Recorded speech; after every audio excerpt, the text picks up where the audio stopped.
On a cold autumn night in a small rural town, Daniel Brooks began his first overnight shift at the local emergency dispatch center.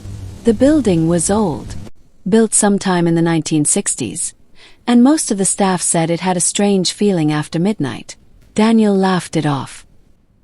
He had heard plenty of ghost stories before, and working late nights didn't scare him.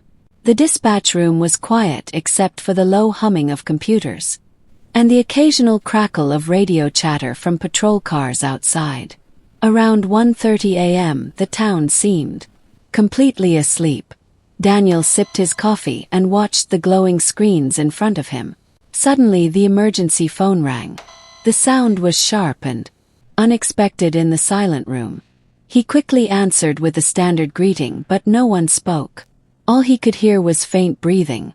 At first, Daniel thought it might be a prank call or someone too scared to speak.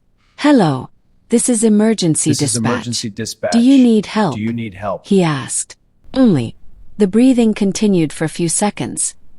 Then the line went dead. Daniel shrugged it off and logged the call. Strange calls sometimes happened during night shifts, but something about that call bothered him. The breathing sounded slow and uneven, almost like someone struggling to breathe. He leaned back in his chair and tried to ignore the uneasy feeling creeping up his spine.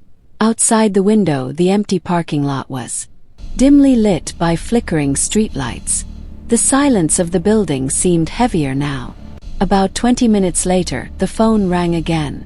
The exact same number appeared on the caller ID, except there was no number listed. Just blank space. Daniel frowned and answered again. Once more there was silence. Then the same breathing. This time, however, he thought he heard something else behind it. Faint whisper. It was so quiet he could barely make out the words.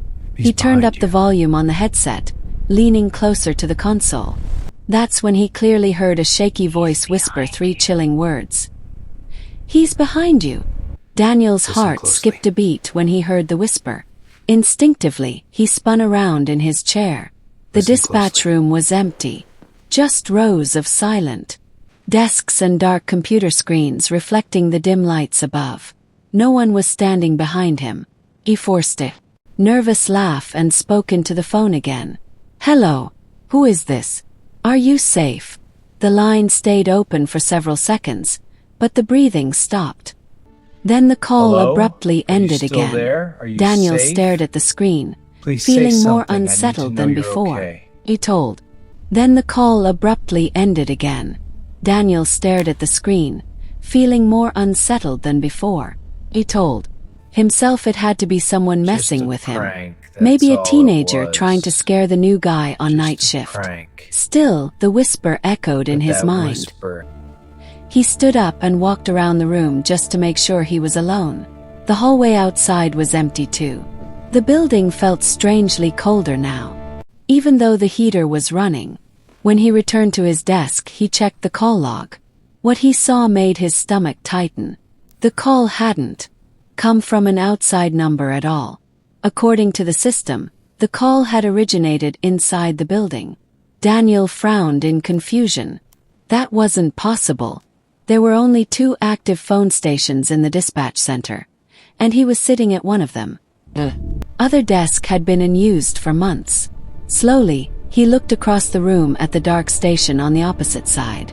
The monitor there was off, but the phone light was blinking. A small red light flashing silently in the darkness. Daniel hesitated before walking over. The blinking light meant someone had used that phone recently. As he got closer, he noticed something else that made his skin crawl. Phone receiver was slightly lifted, as if someone had just set it down seconds earlier. His hands felt cold as he picked it up and checked the call history. The last number dialed from that phone was his own station. Suddenly, the emergency phone on his desk began ringing again. The sudden ringing from across the room made Daniel jump. He slowly walked back to his station, trying to control the pounding in his chest. The sound of the phone echoed loudly through the empty dispatch center, each ring sharper than the last. For a moment he considered letting it go to voicemail. But protocol Emergency required him to dispatch, answer what's your every location? emergency call immediately. With a shaky breath. Was nothing but static. Then the breathing returned. Louder this time, almost desperate. Daniel gripped the desk tightly. "Listen. Whoever this is, you need to stop calling," he said firmly. But before he could say anything else, the whisper returned. This time the voice sounded clearer and closer. "Daniel." The sound of his own name sent a chill down his spine. He had never given his name during the call. Slowly, the voice continued, trembling like someone trying not to cry. "Please don't turn around." Daniel froze. Every instinct told him to look behind him, but the fear in the caller's voice made him hesitate. "Who is this?" he asked quietly. For several seconds there was only the sound of breathing again. Then the voice spoke one final sentence that made Daniel's blood run cold. "Because when you do, he'll see you." At that exact moment, one of the security monitors on the wall flickered to life. Daniel's eyes slowly drifted toward the screen. Camera 3 showed the dispatch room from the corner ceiling. On the monitor, Daniel could see himself sitting at the desk with the phone pressed to his ear. But that wasn't what made his stomach drop. Standing directly behind him was a tall, dark figure. Daniel's body went completely rigid as he stared at the security monitor. The figure behind him looked unnaturally tall, its shape thin and shadowy. Under the dim lights of the dispatch room, the camera angle made it even more disturbing because the figure appeared almost motionless, like it had been standing there silently the entire time. Daniel slowly turned his eyes away from the screen, trying to keep his breathing quiet.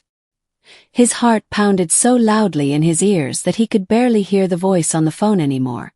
"Daniel, don't move," the whisper pleaded. "He doesn't know you can see him yet." Every muscle in Daniel's body screamed at him to run, but fear rooted him to the earth. On the monitor, the figure slowly tilted its head as if studying him. Its face was impossible to make out, hidden completely in shadow.